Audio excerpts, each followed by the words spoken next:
Listeners, readers, I'm so glad you've tuned in. Welcome to the Fox page, where we dive deep into the very best of books. We end up with a much richer understanding of the text at hand, all while learning to read a little better. I'm Kimberly Ford, best-selling author, one-time adjunct professor, editor, and PhD in Spanish and French literature. And for anyone out there who does not happen to be trafficking in rare books, Foxed page might be a little bit of a mystery. Foxing is just little tan-colored dots that you'll see on pages of very old, beloved books. Head to thefoxpage.com for features like 2 Cents, where I predict in about 5 minutes if you should read a given book, everything from Madame Bovary to Fight Club. You'll find Booked, which are itineraries, suggestions of books you can read before heading off to any given destination.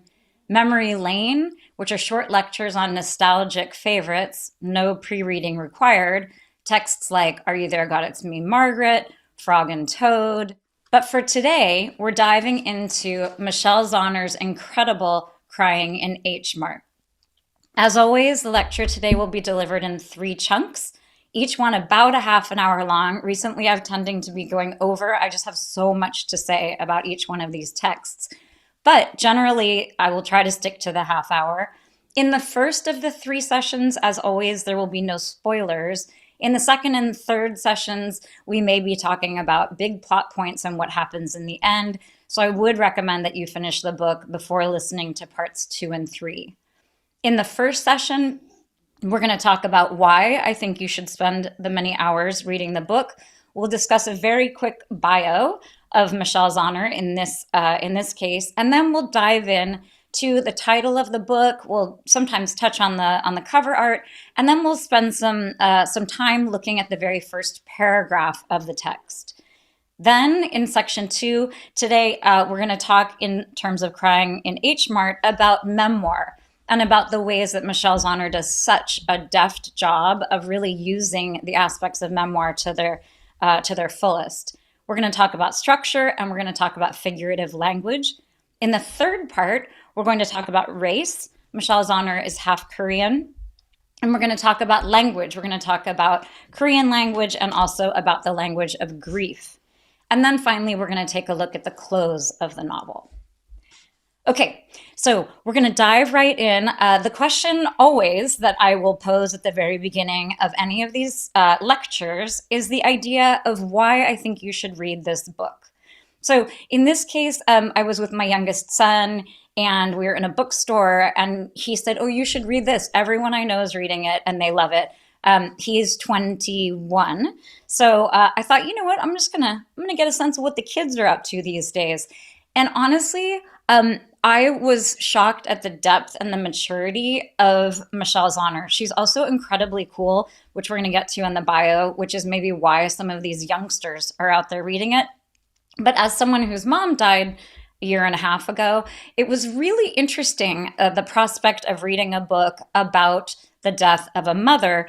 And believe me, Michelle Zauner, she delivered something that is well beyond her years, and something that was both consoling and really, really interesting. It's a hugely popular book. Those of you who have been, witness to my seminars for a long time know that I tend to not love a bestseller. Well, this guy spent 60 weeks on the bestseller list. And my reservations where bestsellers are concerned is that often the prose is not up to the caliber that I like to dig into in these seminars. So it was incredibly refreshing to find that this is, in fact, a very popular bestseller, huge bestseller, but it is also something that really delivers in terms of prose. I also really liked the idea of reading memoir. So my reading, my preference is almost always fiction, for better or for worse. And in the many years, it's been 7 years now of delivering seminars, either in the bookstore and then now recording them, I have tended to focus mostly on fiction. So it's really nice to dig into memoir, which really plays by its own rules, which we are going to take a look at. It also, again, was sort of good and bad, the idea of me reading a story about the death of someone's mother. And again, I found it incredibly, the death was very central in lots of ways, but the book was incredibly entertaining and interesting and well done aside from the topic. And I'm going to say that I did choose this in spite of the cover art and the title. So I saw it often on bookshelves and front tables of bookstores. And for whatever reason, actually, I'm going to tell you why. There's some very good reasons. I don't love the title.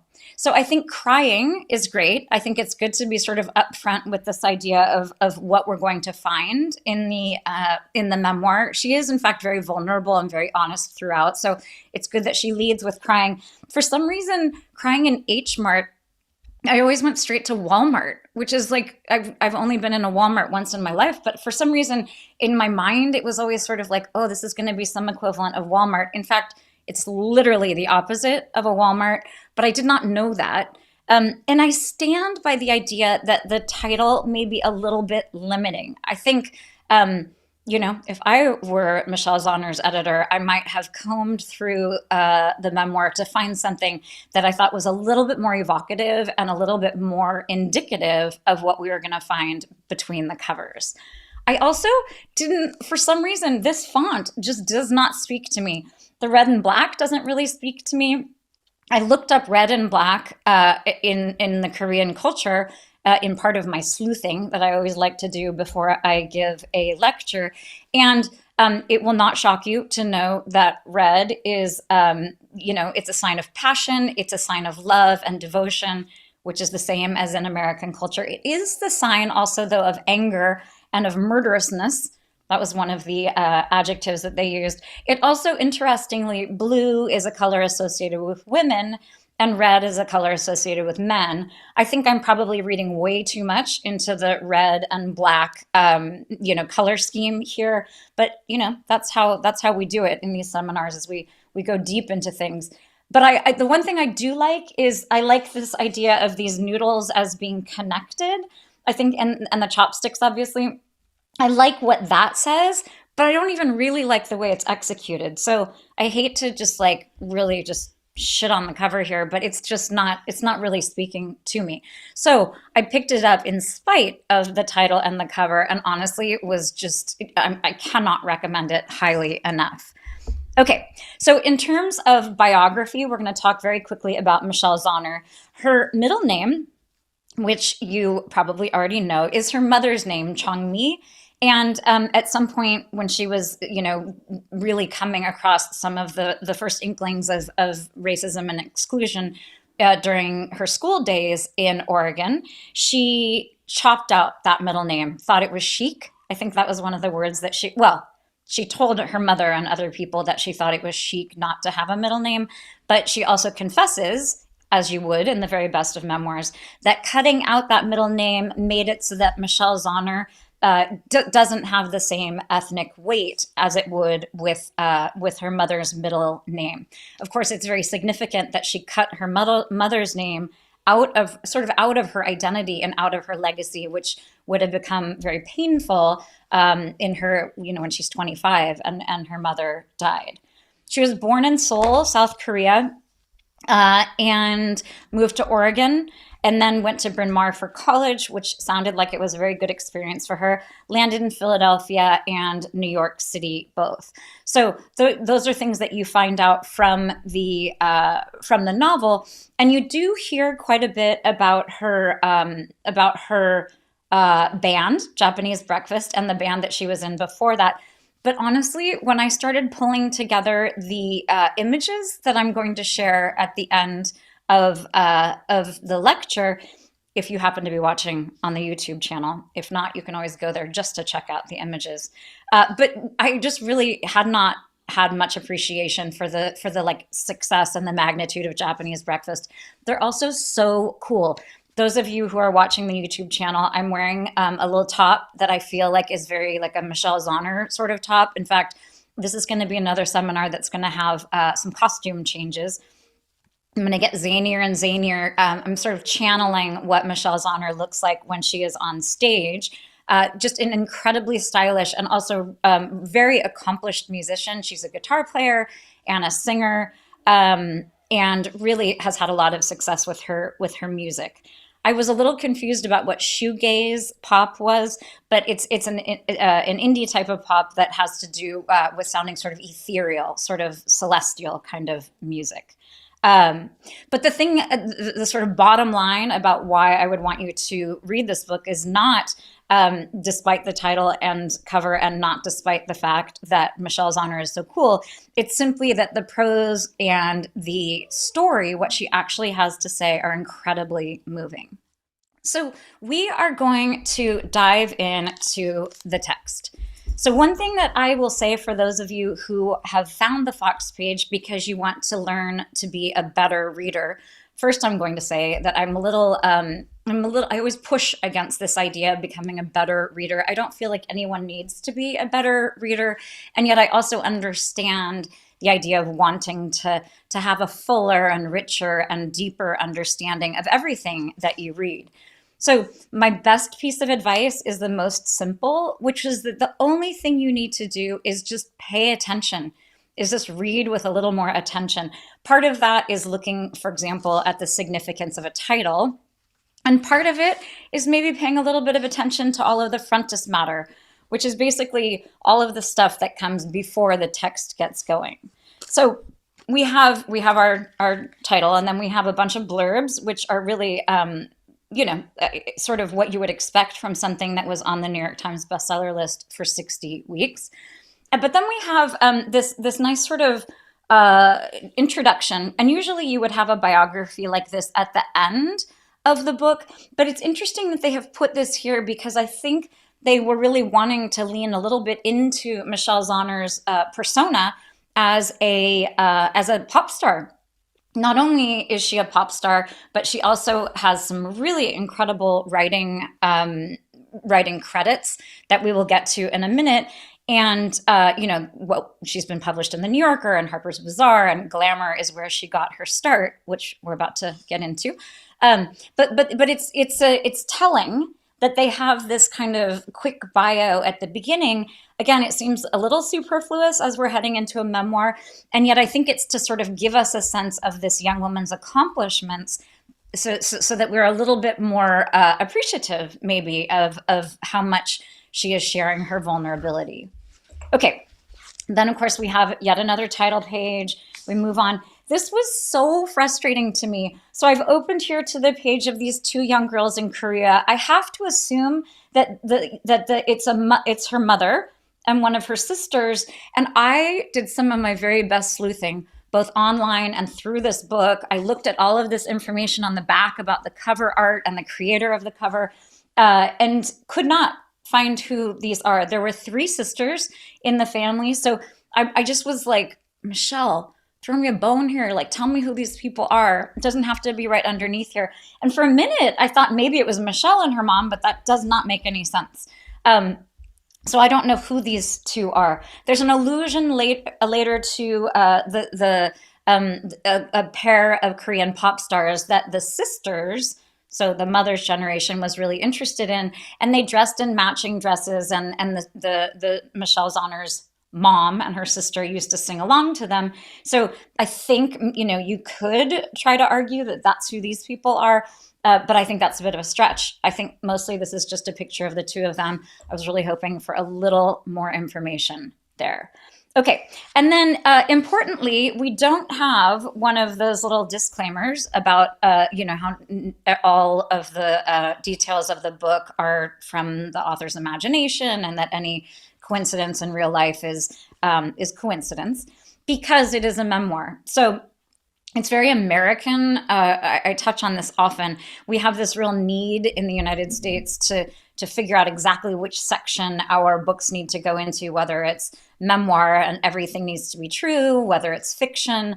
Thank God we've moved away from like the days of like the gay and lesbian literature or like the Black literature. So at least we've pulled away from some of our labels, but we seem really hung up on this idea of fiction and nonfiction. So I understand this idea of, a true story and things being based on a true story. And it is on some level really it changes the valence of the whole thing if what you are being told is a true story. And yet, with memoir, I mean, we all know how fallible memory is. And certainly, we've gotten to a point where we understand that, the more and more stories that we have told as a family, that the story is the thing that becomes the reality. So I think memory is very fallible. So my sense here is that, yes, this is a memoir and it is true. And yet we really have to, have in mind the fact that these are details that are unverifiable. And as such, I have no problem with people sort of, not lying. It's not that she's lying, but I have no problem with her sort of filling in details maybe that are not exactly what they should be, which again is very sort of un-American. So we don't have any kind of detractor here. We don't have any kind of disclaimer. But I love this. So we have the dedication of the book, which often to me it just leads to a lot of sleuthing. In this case, I had a pretty good hunch that it would be dedicated to her mother. And in fact, I put these Korean characters, I put the word mother into Google Translate and up popped these Korean characters. So it's the only word that is in Korean characters in the novel. And it's very sweet that she has, and it's the word for mom. It's oma. Oma is how they said it. I really was trying to get the tonality right because I think Korean is a tonal language. So oma is what they said. But I was very touched by the fact that she leaves it in the Korean. There's no translation for us. And we just have this sense that that is who she's dedicating it to, which of course, very logical and very touching. Okay, then she has a table of contents. Right at this minute, I am reading How to Write an Autobiographical Novel by Alexander Chee. And it is an example of a table of contents that is so incredibly telling and so incredibly well done that I'm afraid Michelle Zauner's here is paling in comparison.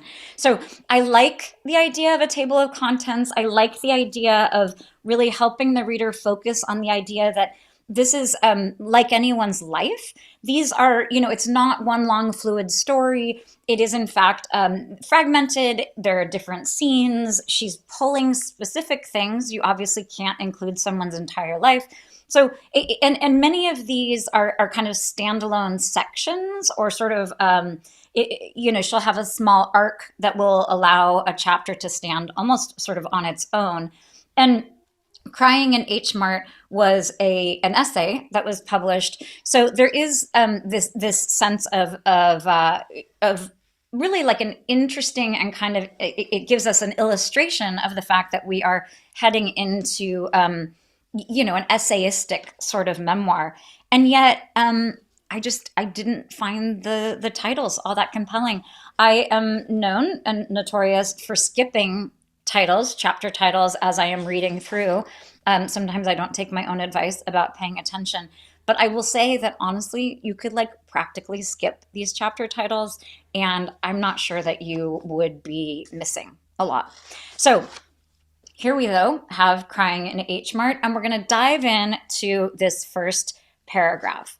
So those of you, again, who have listened to a lecture before, you'll know that I put a lot of stock in the first sentence and the first couple of sentences, the first paragraph. This is not a particularly challenging text to read.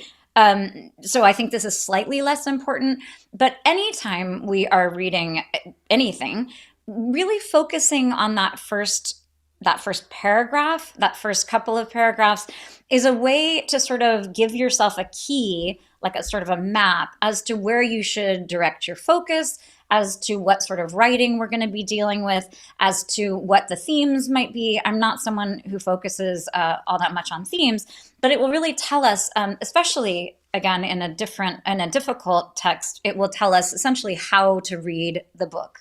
So we're going to dive on in and pay special attention here to the first one and 30% or sorry 90% of the second. I don't know why I'm talking in percentages. No, we're looking at the first 100% of the first two paragraphs. Okay, so this is page 3 if you happen to have your text in front of you. Ever since my mom died, I cry in H-Mart. So I like this as a first sentence because it's really very clear. The writing is it's bold. It's getting right to the point. There's a certain amount of telling that she does. There's that old saw that they teach you in MFA programs about. You should tell and not show. Wow, that is totally the opposite. You should be showing and not telling. And I think that Michelle Zauner actually has a perfect balance of showing and telling. And in the beginning, what we're having here is her telling. So ever since my mom died, I cry in H-Mart. We have a nice echo of the top of the title of the book, but we also have this real vulnerability. She's marking time with the death of her mother, which I think is very significant. Even though she plays with time quite a bit, we're going to talk about that in the second section in the structure of the novel. But she's sort of the beginning of not only the novel. I'm going to keep doing that, but the beginning of the memoir, it sort of time starts with the death of her mother, and it is linked with this crying in H-Mart. H-Mart is a supermarket chain that specializes in Asian food. The H stands for Ha-an Teum, a Korean phrase that roughly translates to one arm full of groceries. So this idea of H-Mart is taking on a bit more significance, and I very much appreciated this as someone who was not sold on the title, because this idea of one arm full of groceries is significant because most of us have two arms. And so if you only have the one arm full of something, there is this sense of loss. There's a sense of emptiness of the other arm. So you have this idea of like only one arm is full of something because Michelle Zauner is missing her mother. There's a bit of a stretch there, a little bit of a leap that I'm making, but I do think it's not, both your arms full. It's not that you are carrying so much groceries. It's just the one arm full of groceries. H-Mart is where parachute kids flock to find the brand of instant noodles that reminds them of home. So one of the things that we always expect from a memoir, and that in this case we are very much satisfied by, is the idea of learning something. We want to learn something.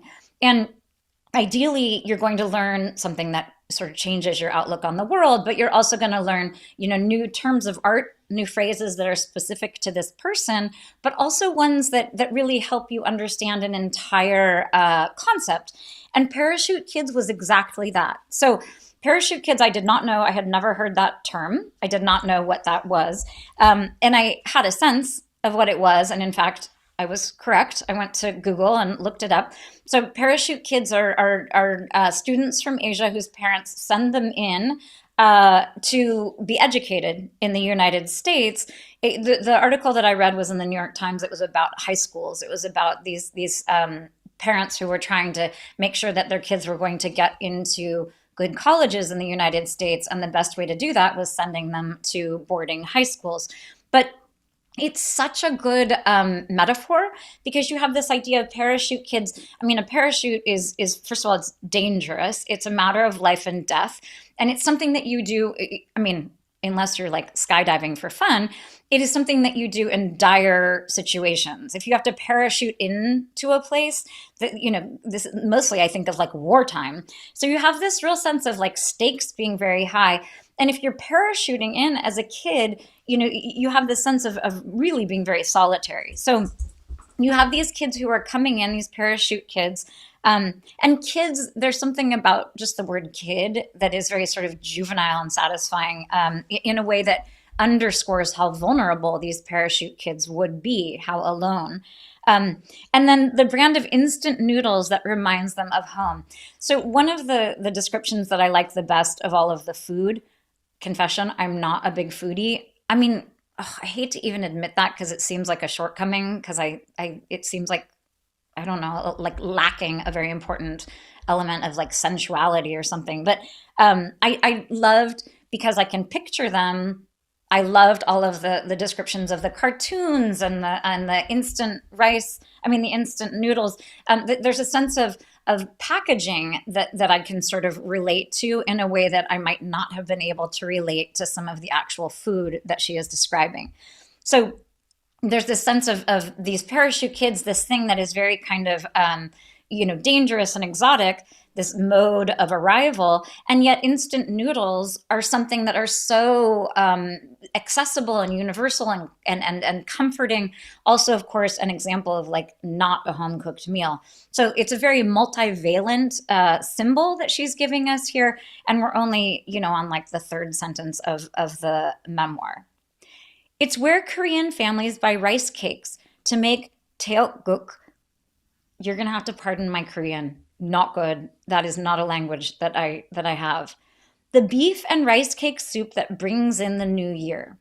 So if we're really parsing this paragraph, which we are, it's really sad for her. I mean, she could have chosen anything in this H-Mart, and what she's choosing is something that is about renewal and new beginnings and the new year. And I think if you're rereading this and you're thinking closely and you're paying attention to what you're reading, you have this kind of eerie sense that her mother is not going to experience another new year. And that when the families, these Korean families, are ringing in the new year, their family is going to be really down an important person. So it seems like a kind of a throwaway description, and yet it really is it's very evocative of the fact that her family has been totally fractured by loss. It's the only place where you can find a giant vat of peeled garlic, because it's the only place that truly understands how much garlic you'll need for the kind of food your people eat. So I love what's happening here is she's slipping into the second person. So it's interesting. There are novels that are written entirely in the second person, and frankly, they're mostly really annoying. So the first person is just I, the second person is you or we, and the third person is he or she. So in this case, she's saying you can find a vat of garlic because it's the only place that understands how much your people need garlic for their cooking. So this really cool thing is happening on a very, subconscious, subliminal level where we are aligning with her because we are placed, by virtue of her saying you, we are placed into the aisles of this H-Mart, and we are, we even get to call these people our people because she's saying your people. So there's very subtle use of grammar here that is allowing us to sort of align ourselves and understand. H-Mart is freedom from the single aisle ethnic section in regular grocery stores. They don't prop Goya beans next to the bottles of sriracha here. I didn't know where sriracha came from. Because it's spicy, I just assumed that it was one of the many, not Tia Maria. I think that's like an alcohol. It wasn't like Cristal or I can't even think of any. There's like that very famous one. Anyway, we have 1,000 different very, very hot Mexican-inspired sauces, and I just figured that sriracha was one of them. It is from Vietnam. So there you go. I learned yet another fact from Michelle Zauner.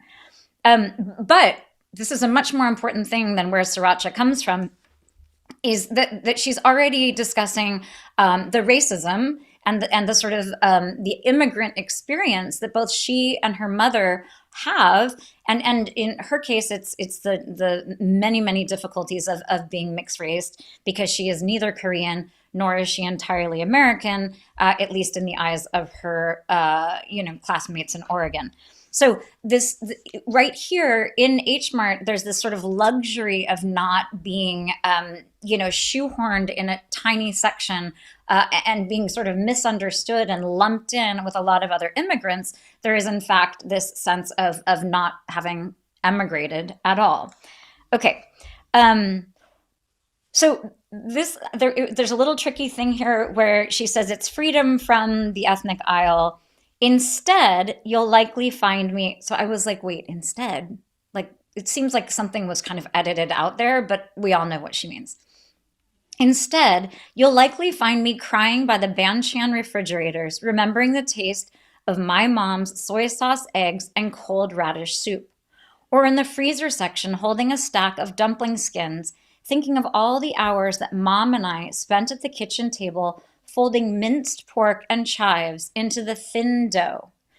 So one quick thing I want to point out there is she mentions my mom twice, once in the very beginning in that very first phrase, and then again when she's talking about my mom's soy sauce eggs. But then there is a sort of slippage from my mom, which is obviously lowercase, to mom and I. And in that case, it's a capital M. And I don't know if you have friends who, when they refer to their parents, they'll be like, oh, mom doesn't really, go in for diapers. That's literally the age that I am, is everyone's talking about how their parents are incontinent. But they'll be like, oh, mom doesn't go in for diapers. And then there are other people that would say like my mom, or there are other people who would say Susan. So there's an intimacy that honestly sometimes I find a tiny bit uncomfortable, and I'm very comfortable with intimacy. But there's a sense of intimacy when someone feels like they can call the person, they can call mom. It's like it's as if you know the person well enough. It's like you're talking to a sibling. So I love the fact that she slips into that mom and I, because it really does give her, as the reader, it gives you a sense of intimacy, like, she knows you well enough to be referring to her mother as mom.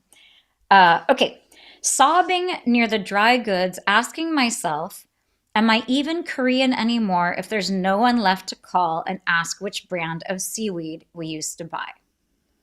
Okay, so she's ending that it's the second paragraph, but it sort of reads like the first paragraph. She's ending it with this gigantic question of what it means to not have that familial tie and what it means for her culturally. And it gets to this larger question of like, who is she to begin with? So she's really kicking us off with a very, very large question. And this is part of the sort of very straightforward nature of a lot of the prose that I think is really laudable. So thank you very much for joining me in section 1 of our discussion of this incredible memoir, Crying in H-Mart. We're gonna hope that you join me for the second and the third sections of this discussion. You can see me with my costume change, and you can also learn a lot more about why I think the prose is exceptional and why the story is so moving. So thanks so much for listening. Happy reading.